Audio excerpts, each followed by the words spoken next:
May planong ipa-impeach si Vice President Sara Duterte. Confidential funds daw ang dahilan. Pero tanong, ito ba'y laban sa katiwalian o political maneuver lang para tanggalin ng isang karibal? At higit sa lahat, paano tayo nadadamay? Anong epekto nito sa buhay ng karaniwang Pilipino?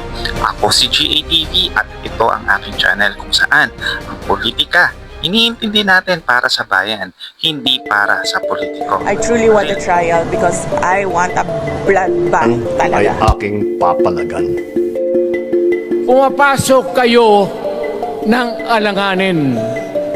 Mr. President, baka susunod ka sa dinaanan ng tatay mo.